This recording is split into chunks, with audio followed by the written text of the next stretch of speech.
sebaik-baiknya kepada kawan-kawan, baik itu Demokrat, baik itu PKS atau siapa aja. Ini kan Nasdem tidak mau mendesak-desak itu. Ya kan, atur aja.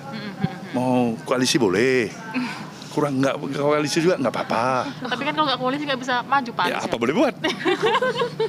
Partai Keadilan Sejahtera dan Partai Demokrat saling berebut dalam mengisi lowongan calon wakil presiden untuk mendampingi Anies. Kedua parpol itu layaknya berebut pepesan kosong, halusinasi, mimpi di siang hari bahwa kemenangan seakan-akan mereka raih.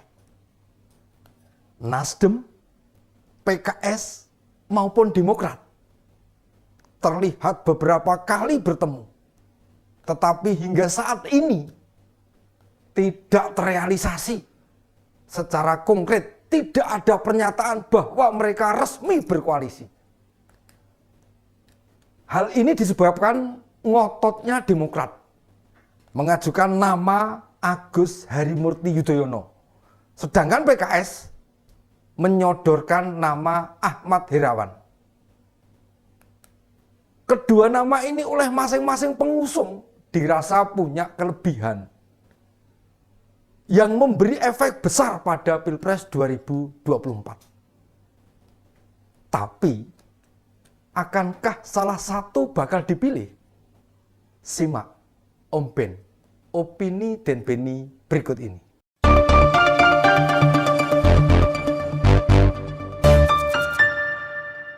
Namanya saja partai pengusung. Pasti mereka meyakini Anies, AHY maupun Aher adalah nama-nama yang bakal laku di tahun 2024. Tapi bagaimana publik melihat dua nama itu? Tidakkah Demokrat dan PKS mestinya sadar diri, baik AHY atau Ahmad Heriawan tidak laku di kancah politik nasional? Menjabat ketua partai tidak kemudian jadi jaminan. Nama yang bersangkutan juga laku di masyarakat. Perumpamaannya sederhana, Pak Jokowi itu tidak punya jabatan struktural di PDIP, baik pusat sampai anak ranting.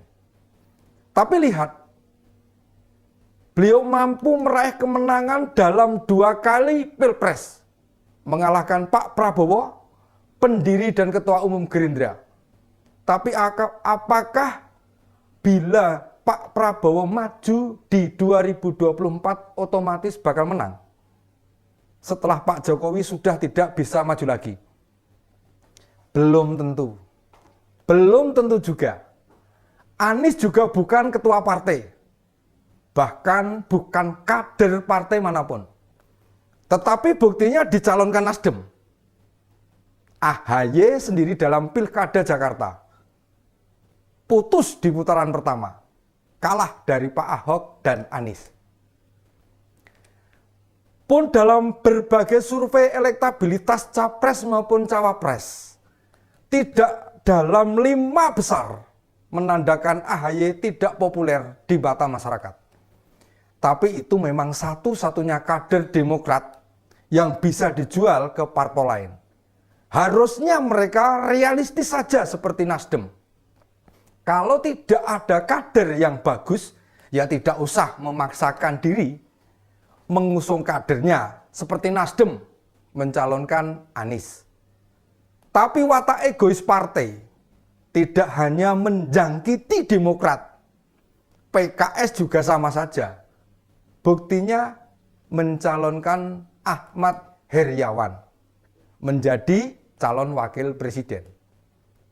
Kenapa tidak mengajukan nama presiden partai Ahmad Saiku? Kalah pamor. Iya, di internal partai kalah pamor.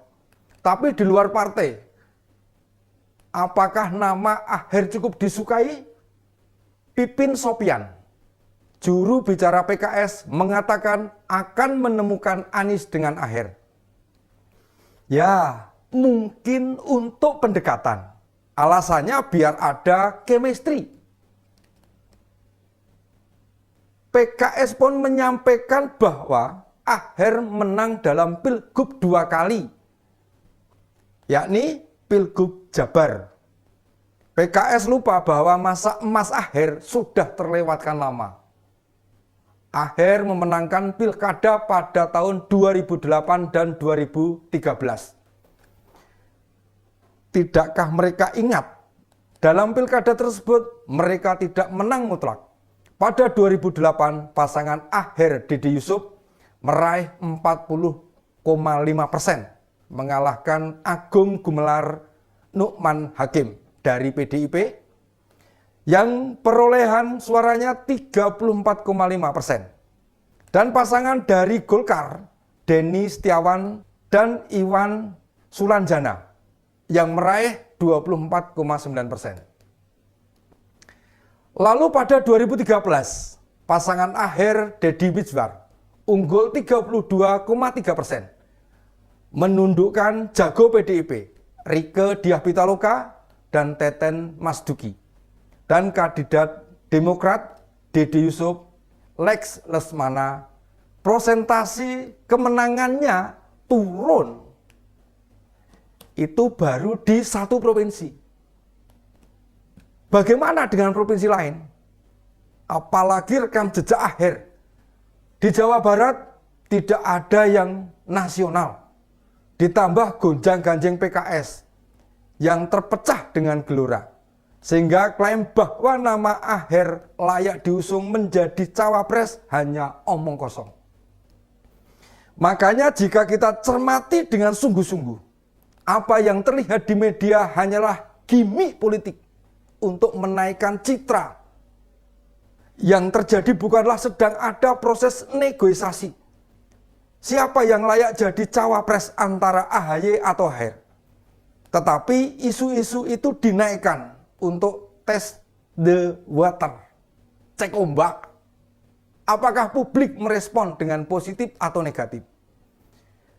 Yang terjadi sebenarnya pada di balik layar.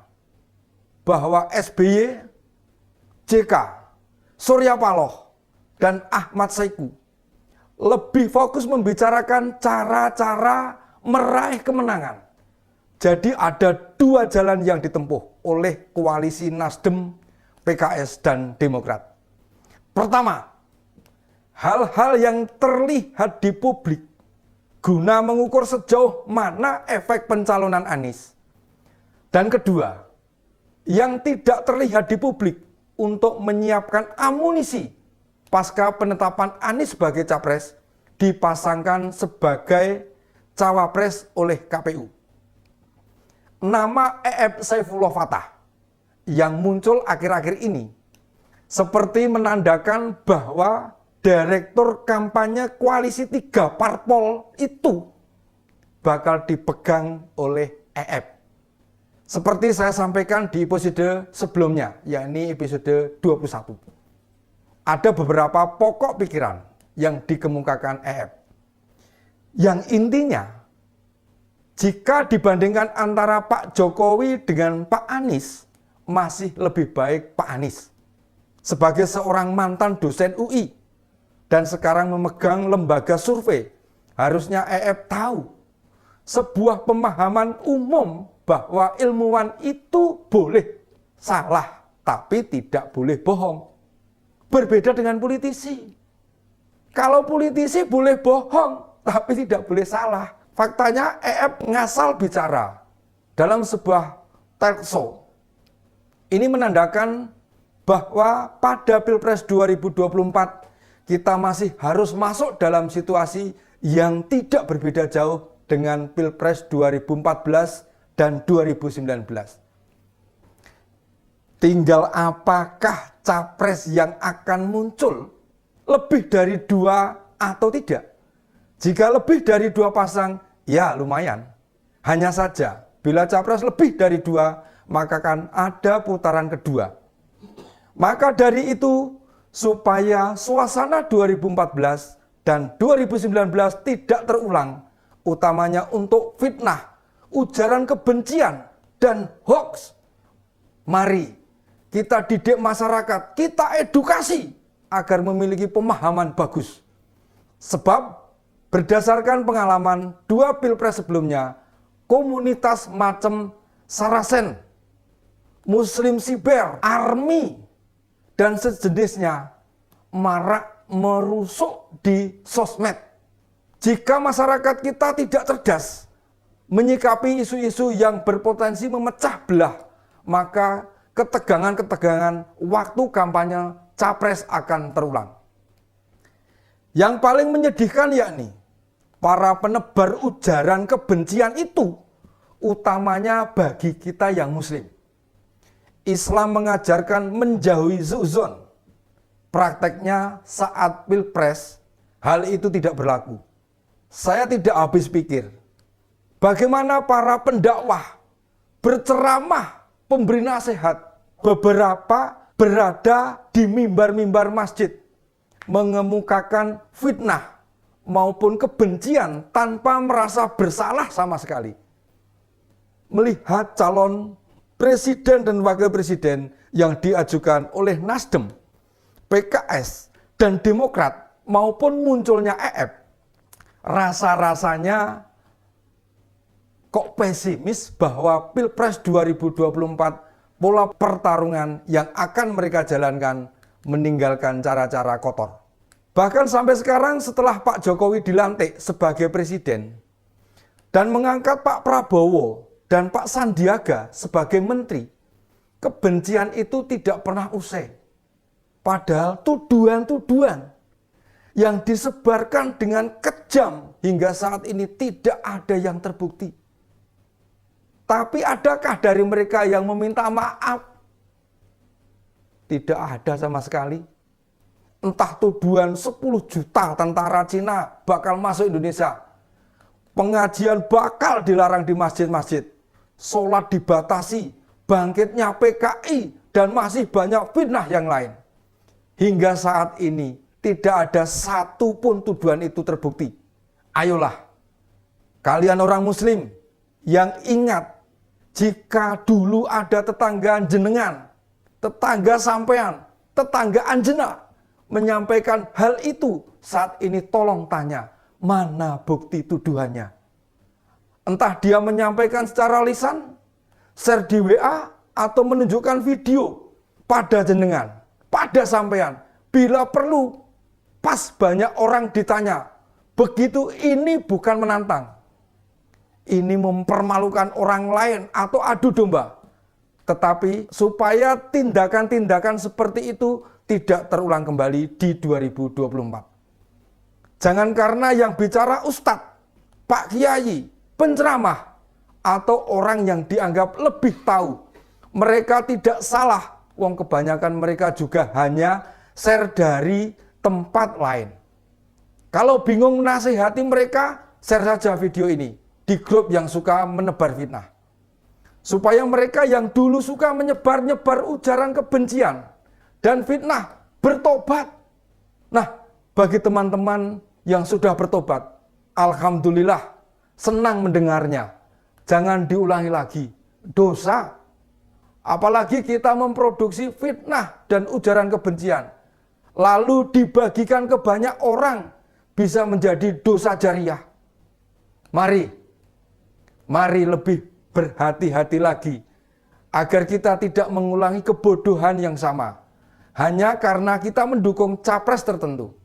Sekali lagi, jangan mengulangi kebodohan yang sama, hanya mendukung capres tertentu. Sekian, sampai ketemu di Omben berikutnya. Singkat masih.